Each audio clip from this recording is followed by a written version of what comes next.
since the last video. One of them is this return here.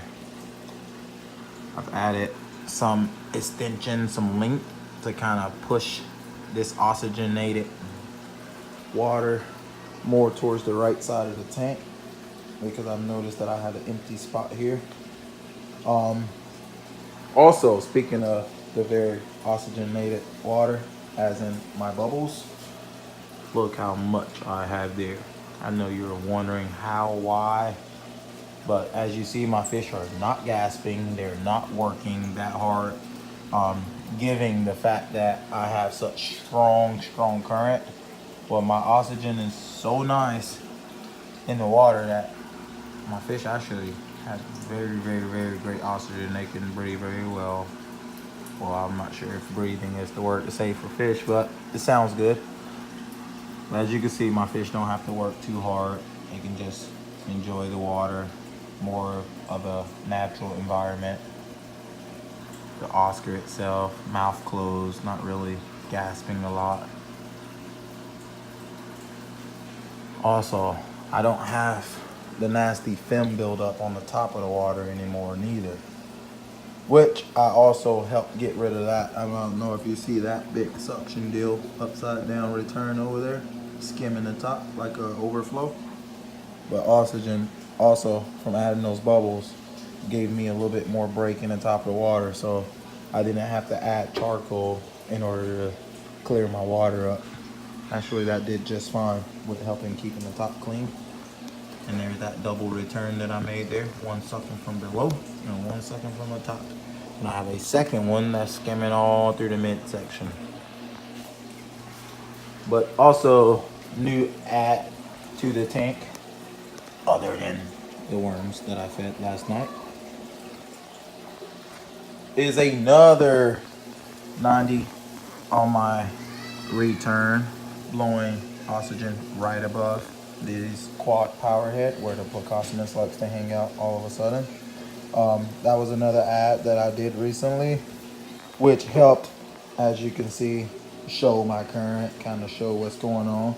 Kind of reminds me of the East Australian current going towards Sydney.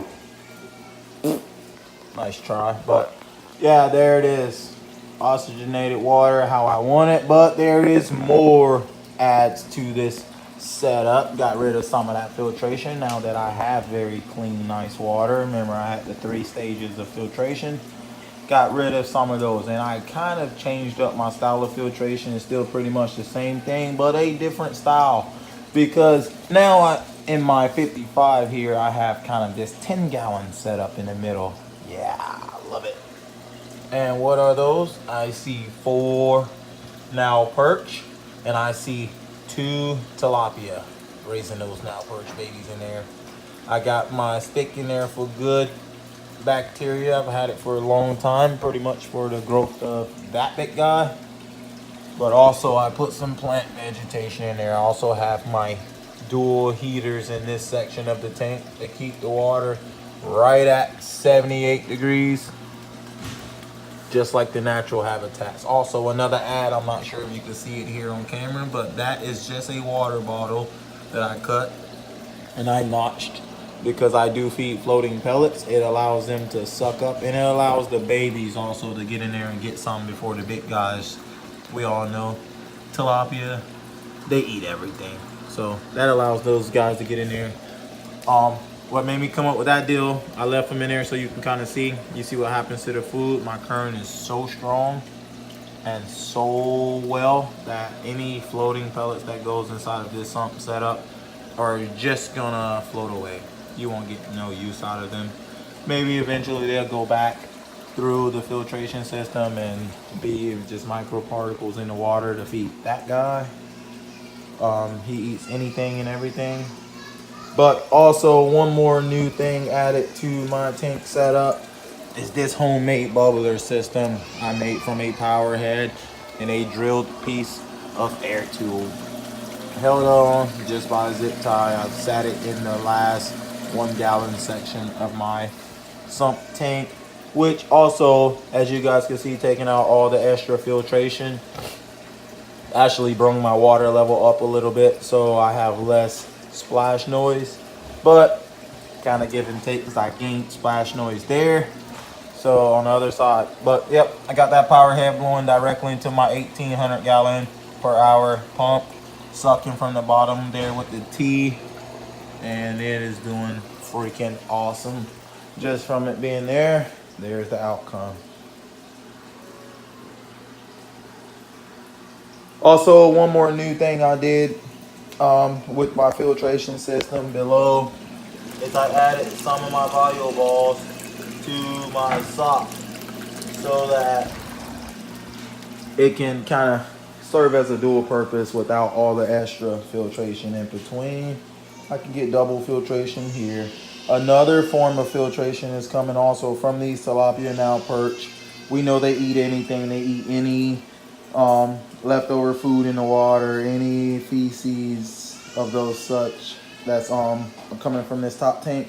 I'll go through these guys. They kind of pick it up. And since I've added them and added this little concave here in the middle, there's less poop buildup and trash and debris buildup in this tank.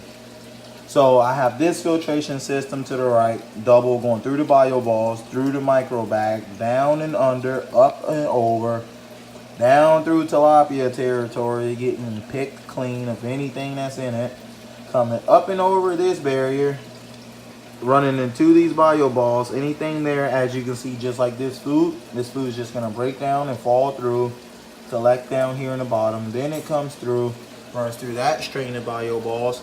And real quick, while I got you on this, focus on this section of the tank. The reason I have these bio balls also in this crack of this, because these guys actually jump over and come in here and clean up whatever's there. And they jump over and go in there to get some of the oxygen off of those bubbles when they're feeling like they want more oxygen. So this is a pretty self-sufficient 10-gallon setup, like a pump, like a sump within a sump, if that makes sense. But yeah, so these bio balls kind of keep them from coming up. So they got half of this tank, but this is pretty much just a feed.